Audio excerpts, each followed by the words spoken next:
Can you just talk a little bit about your growth as an entrepreneur through those two early companies and how did the idea for Dave actually came about?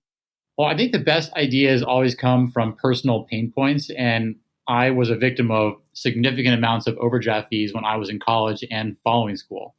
Hmm. And especially with my second business, where my initial salary was capped at $30,000 a year, and I was living in San Francisco and having to travel back to LA. That's a challenging salary to live off of. And Mm-hmm. I was consistently still getting hit with overdraft fees and living on couches. And so this was something that I felt like really needed to be addressed. And if it was happening to me, somebody who grew up in a middle class family, then I can only imagine how that's happening in as you cascade down the income scale, and especially moving into the minority and lower income communities that are being deeply taken advantage of. This was before One Day Sports, because One Day Sports, if I'm not mistaken, had a successful exit.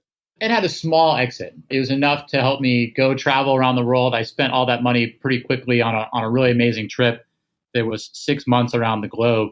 Wow. Amazing experience, although that landed me back into LA with not much money to keep going. Living off of a Discover credit card, got into Y Combinator.